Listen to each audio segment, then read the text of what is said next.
Hey, Rob, Steve. Oh, hiya, how are you? Good, good. Listen, are you free next week to go away? Where?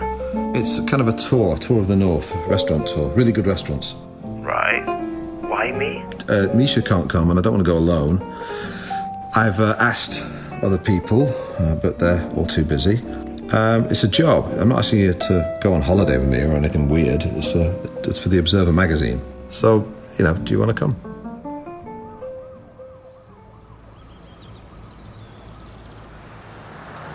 So I thought we'd take the B5278 along the west bank of Windermere. Then when we get to Ghyll, we're going to take the A591 up to Keswick. I've printed out some reviews. Oh, great. Oh, that's good. For Longclume. And basically with Longclume you can say whatever you want because it goes from the terrible to the wonderful. Victor Lewis Smith.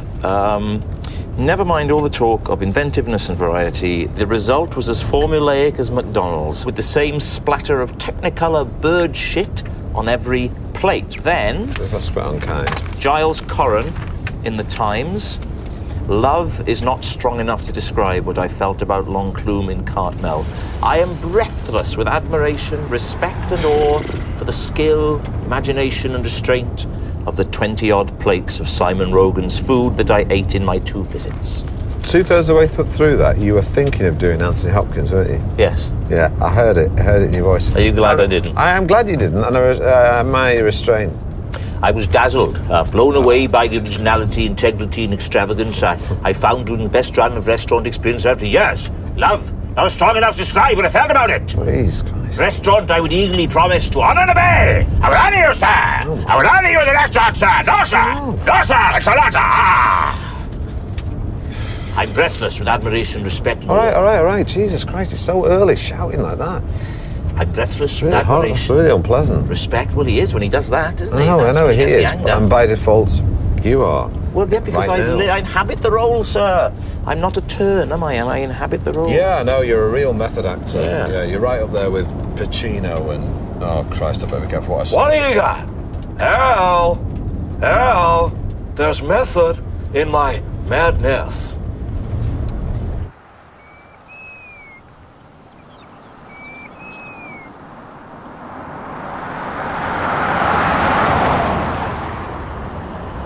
Why are we self-catering? We thought we would go and stay the night at Greta Hall when Misha was going to come with me originally, because we thought we could make love in the bed that Coleridge slept in and made love in, and it would lend a poetic, romantic frisson to our congress. Still be romantic? Just the 2 of us? We can be chummy. Yeah, exactly. Chummy. Yeah. Chummy. Without the bum. Bumless chums. Bumless chums.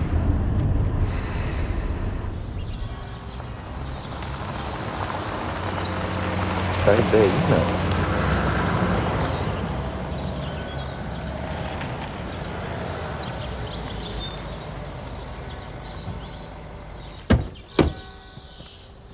Huh, very nice. Yeah. Robert Southey. Now, who is he? I thought Coleridge lived here. Yeah, I thought there'd be a... Oh, look, there it is. Samuel Taylor Coleridge lived here 3 years. Not very long. You can hardly say it's Coleridge's house, can you? Well, it's not how long you live here, it's the significance of who you are. I mean, if I lived with you for, 6 months, when I died, there'd be a plaque on the house saying Steve Coogan lived here from, 2010 to 2011 or something, Coleridge left quite quickly after he moved here. So Robert Southey had his wife and Coleridge's wife and another Fricker sister living here, plus the children. Wow. So he was the only man looking after all these children. Seriously? And the wives as well. So he, he had to... Because Coleridge was off on his travels. Couldn't cope with the domesticity of life. He found it very difficult. He found it very hard to be creative. Yes. There's bells ringing all over the place here. I think they would have liked... He came back, though, didn't he? Periodically, he would come back and visit. We don't think... Well, there isn't very much evidence that he actually sent any money back, which is a bit tricky. I'm very consistent with my maintenance, Rob. Oh, no, you are. I would never say in case you wanted anything. to draw a parallel there. So this was Coleridge's study, and possibly his bedroom as well. Hey, he would like probably had opium in here, maybe. Possibly laudanum, because that's what they were taking at that time. Initially as a painkiller, but then perhaps he would have, he did become addicted to it. Would you like me to tell you about Holbeck Ghyll? Yes. Charming Victorian hunting lodge with pleasant gardens and stunning views. Individually decorated bedrooms combine country house style with a contemporary edge. That's how I like to think of myself. If I was a house, I'd like to be a country house, but with a contemporary edge. Yeah. Cooking is confident and precise. Appealing menus are complemented by an exceptional wine list. Yeah.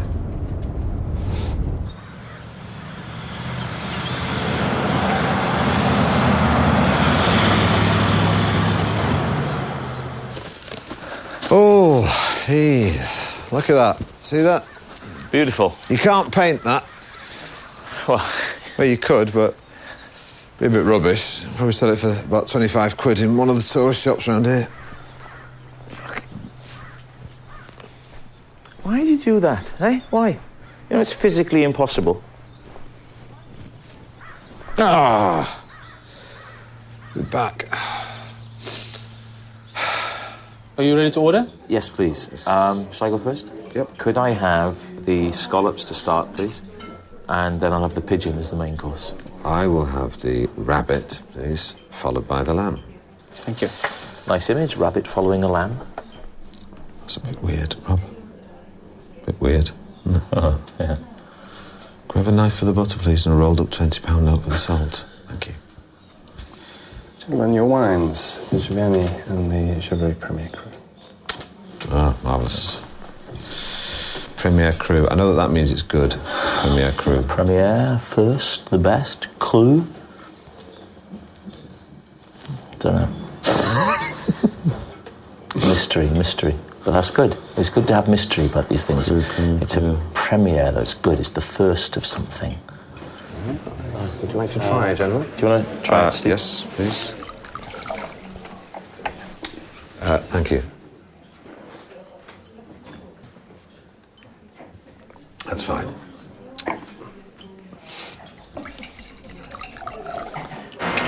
No, 11 then 5.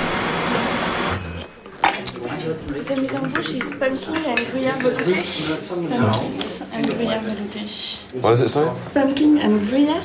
Gruyère. Cheese. Thank you very much. Thank you very much. She's lovely, wasn't she? Oh, very sweet. Very nice, nice disposition. Yeah, imagine her on an alpine hillside herding goats. That's delicious. Taste, isn't that lovely? Oh, that is very... Good? Oh, it's tremendous. Good Lord. My bouche is amused. Yeah. Can you not look right into my eyes when you taste it? It's a bit weird. Oh, Steve. That's lovely. I don't fancy my chances of sleeping in Coleridge's house. I'm bad enough in a really good hotel. Because I like the smells of home, just the home smells. I'm like an animal in that sense. Not like a mouse. Like a lion. And if he strays far from the pride, yearns for the smell of his lady lion, his she lion. Let's change the subject, mate. Please. Christ's sakes.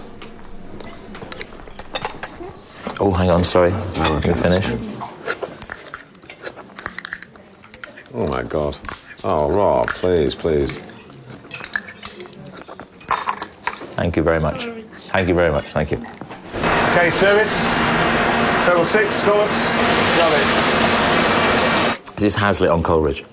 All that he had done of moment, he had done 20 years ago. Since then, he maybe is said to live on the sound of his own voice. He is a general lover of art and science, that's true, and wedded to no one in particular, that's very true. Okay, it's about me, I didn't realise, but carry on. He pursues knowledge as a mistress. Okay. It was not to be supposed that Mr. Coleridge could keep on at the rate he set off. Aha! He could not realise all he knew or thought, unless could not fix his desultory ambition. Other stimulants supplied the place... Careful, you're going into Jimmy Savile then, but I'll let it go. Other stimulants supplied the place and kept up the intoxicating dream, the fever, and the madness of his early impressions. Right, I don't do impressions. I'm saying that it can be hard to have a big success. Bob Balaban said, never be hot, always be warm. And a lot of the people that are thought of as great had supernova moments. Yeah. Where do you go from there? Well, it's difficult, you know, once you've achieved greatness to match that. I imagine it is. And you'll always imagine, because it's not a problem you'll ever have to contend with. But that's not a problem for me. Why? I'd rather be me than you, because I'd rather have these moments of genius than a lifetime of mediocrity. My career is not mediocre. Okay, let's go 2 crab rabbit scallops. Doesn't matter about the time. Thank you very much. Well, if you... Thank you. Thanks. Golly, thank you. Enjoy it. Thank you very much. I always think of Coleridge as sort of a Richard Burton type character. In Xanadu did Kubla Khan a stately pleasure dome decree, where Alph the sacred river ran through caverns measureless to man, down to a sunless sea.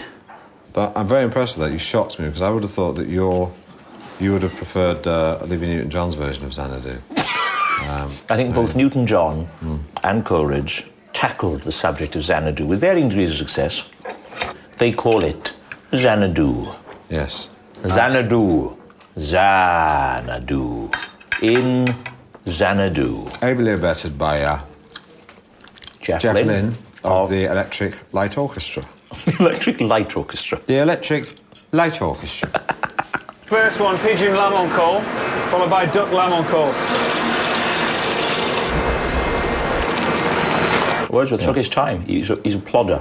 Took his time, nice steady. It's the tortoise and the hare. Do you see yourself as a hare? I think a hare, yeah, I'm happy to be a hare. The tortoise is happier than the hare. Yeah, but they're boring. Hares go, you know... I'd rather be a tortoise. A tortoise wins at the end. Yeah, that's true. Thank you very much. Top up? Yes, I like drinking wine. Okay, when they give us the...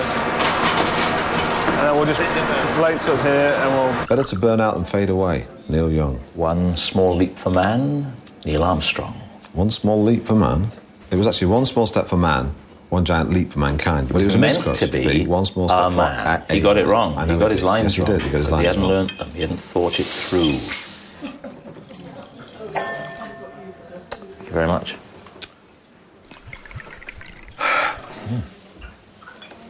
I don't need the nod and the wink. I don't need it every time. All right, well, you know what? Okay, yeah, don't do that. No, I'm saying I won't do that. I'm going. Okay. I won't do it. Service! Thank you. Golly, that Pigeon, does thank look you. nice. That looks lovely. What is that? Pigeon. Really? Yeah. Golly. Do you want to sit there watching you cooing over it? What have you got? I have lamb. Thank you. Farewell to the white wine. Hello to our old friend, the red.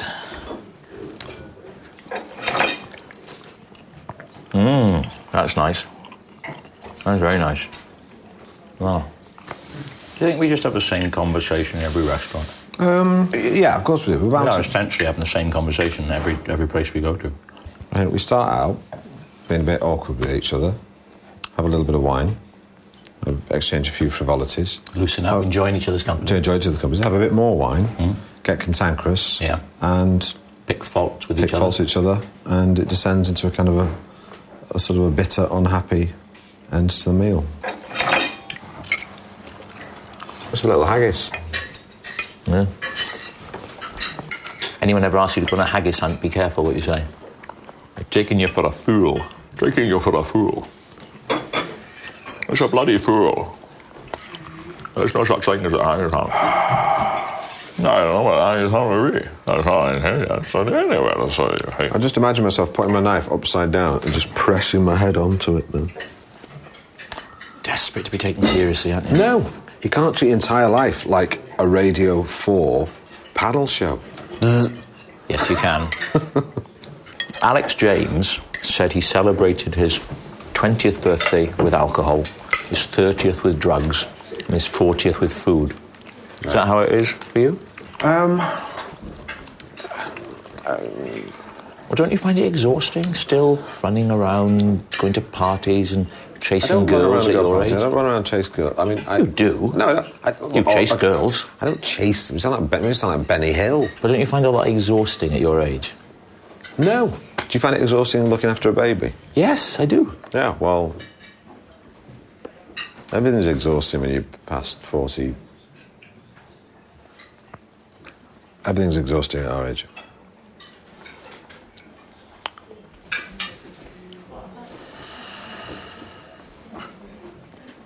Right, after this, we're going to go duck lamb.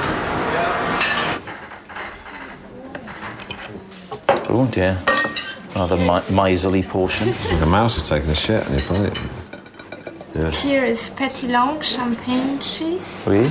Yeah. Wensleydale local cheese. Wensleydale. Cracking cheese, grommet. Oh. I just say your eyes match your neckerchief perfectly. Please don't press charges. There's a fine line between pleasantries and sexual harassment, and that's the line that you will thank you very much. Very much, thank you. What a charming girl. What a charming girl. What a charming girl. James Mason is from Yorkshire. Occasionally you can hear his vowel sounds, very flat vowel sounds when he speaks. Wallace is probably... Go to your room or I shall beat you. Are you still doing James Mason? No, I'm just speaking to you directly. Can I have my cheese first? Yes. Thank you. Put it onto the cracker. I rise it slowly to my mouth, wondering if it'll fulfil the promise of cheese gone by. It leads grammar. Oh, ma'am, oh, Alan, and I did. And now, as I look back, Dudley and Peter, Dudley, elfin sexuality, Jonathan, that much cleverer than Peter, Dudley and I.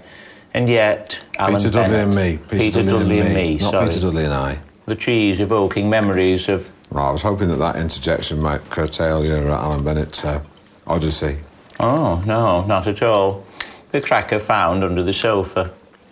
Cracker. The cracker. Who talks like that? The cracker, eh? Scousers. Yeah, fucking scousers. Come here. Come here with a cracker. They didn't say hum. Come here with your crackers. They don't say hum here. They say... Fuck your crackers. Don't fucking crook your cracker with me. The chuch, that's what the Welsh do, all that chuch. They don't, the scousers fucking cracker. I met Stephen Gerrard once. All right, how are you doing? All right. I knew nothing about football.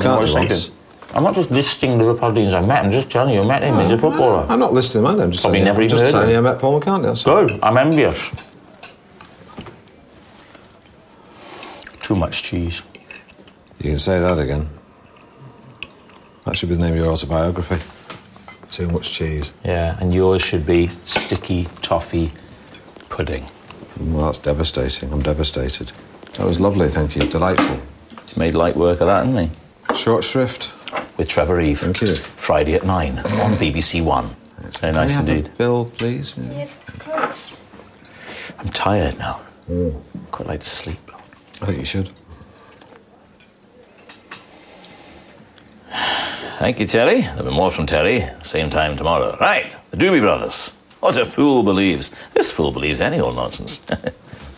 Your bill, gentlemen. Thank you very much. Thank you very much. What does it say? What does it say? Very exciting. And the winner is Holbeck Ghyll, £140, 30 pence. Holbeck Ghyll. Holbeck Ghyll. Holbeck Ghyll. Hello, my name's Holbeck Ghyll. Hello, my name's Holbeck Ghyll. You might remember me. You remember me from Follyfoot. Yes, but now I'm here to tell you about a wonderful new walk-in bath. And softly, softly.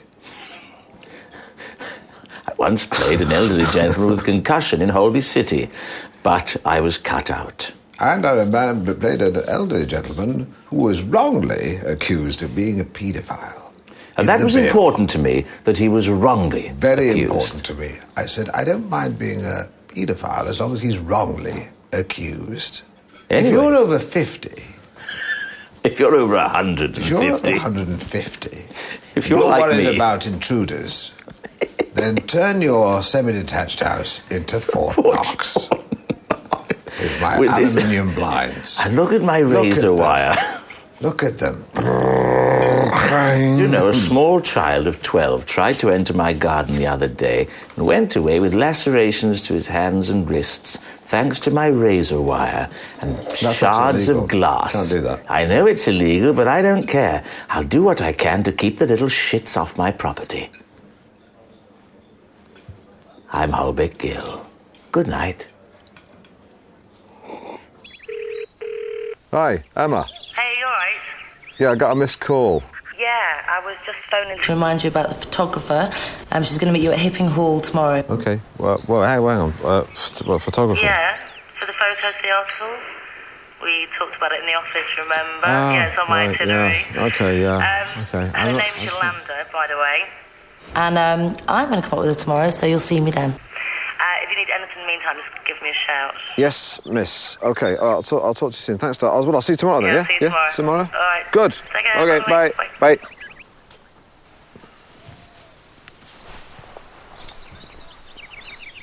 Oh! Do you remember the Seekers? Yeah. Rock and rollin', riding all along the bay. Something, morning town, many miles away. Kind of processed cheese version of real 60s music. You know, I remember friends of my parents had Bridge Over Troubled Water. Yeah. And I remember thinking, oh, you know, Oh, that's, cool, yeah. And Wings at the Speed of Sound. Oh, well, that would have been very racy. Cliff Richard. Not black technically, but in his soul. Yeah. I assume you're being ironic.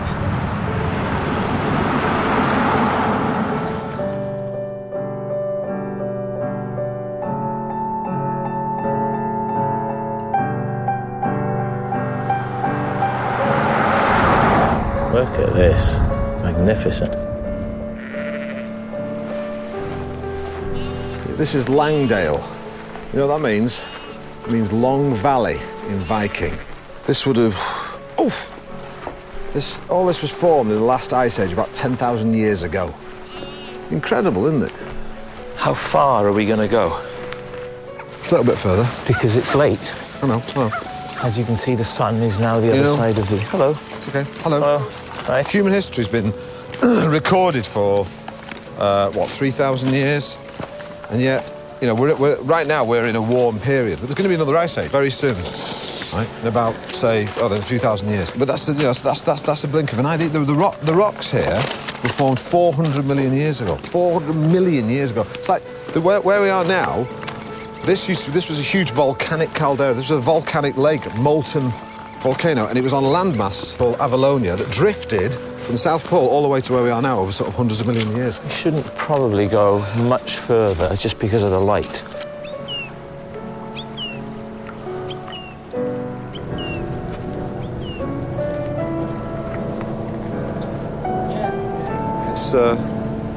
Isn't that beautiful, that? It's just... I think it's almost more beautiful in the mist. This is gorgeous. It's like a Turner painting.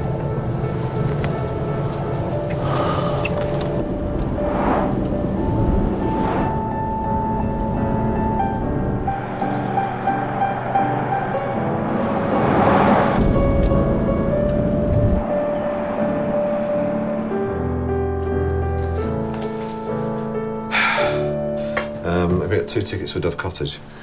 I'm really sorry, sir, but the last admission is 5 o'clock. Right. OK, well, it's 5 past. I'm really sorry, sir, but these are the rules. We'll be very quick. Yes, I know, but that really wouldn't be fair on all the other latecomers. So what are the latecomers? I can't see anyone. No, I know, not at the moment, but... Please, we come from London. Why didn't you come earlier? Well, that's because I got stuck in traffic. Well, I'm really sorry. Perhaps you could come back tomorrow. Sorry, is this Come man back tomorrow. troubling you? What are you doing? Nothing, just... Honestly, we just wondered if we could pop inside and have a little look at the cottage. Mr. Brydon? Yes, it is. It's very nice to meet you. Would you do something for me? I have a Depends what it is. I have a grandson, and he loves that tiny man. Small man in the box? Small man in the box that you do. Could you sign this for him? Yeah. Thank you. Thank you. What's his name? His name is William. Well, look, I'll sign this for William, okay? Yes. If my friend and I can go and take a look at the cottage, what do you say? I don't understand that. Why do people have to be like that? She wasn't being like anything. It is only open for another half an hour. And that woman, in all fairness, is probably bereaved. Yeah, but it's not my fault her husband's dead. No, but you... They're just... old people like that sometimes, not all old people, a lot of them, seek out aggravation. Oh, that's like a lazy rubbish. guy. She was lovely. Looks not unlike yourself in that picture. Okay, ready? 1, 2...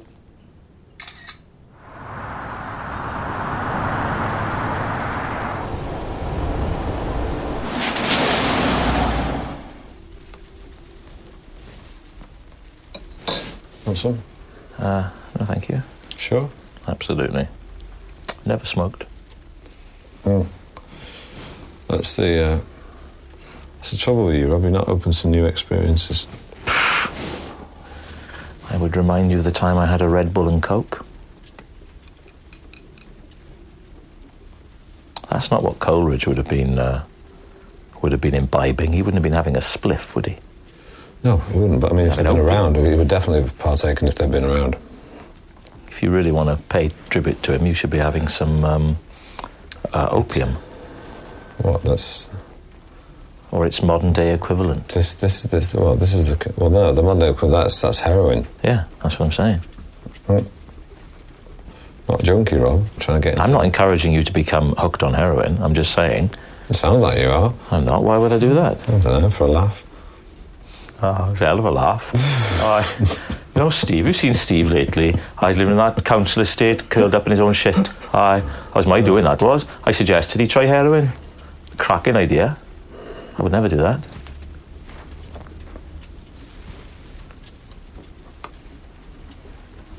The most creative people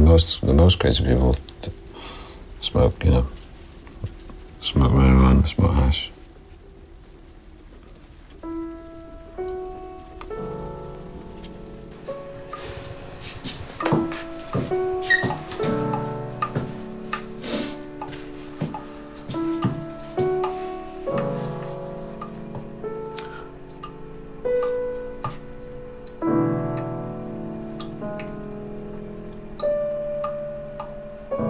So I'm tucked up in bed, in my pyjamas, my flaccid member brushing up against Coleridge's soft cotton sheets, waiting to be awoken by a dusky maiden at the end of the phone. I need somewhere warm to put my hand. Well, I'll give you somewhere warm to put your hands. Yes, I'll be a human mitten. Help, I'm trapped in a box. Help, I'm in the box.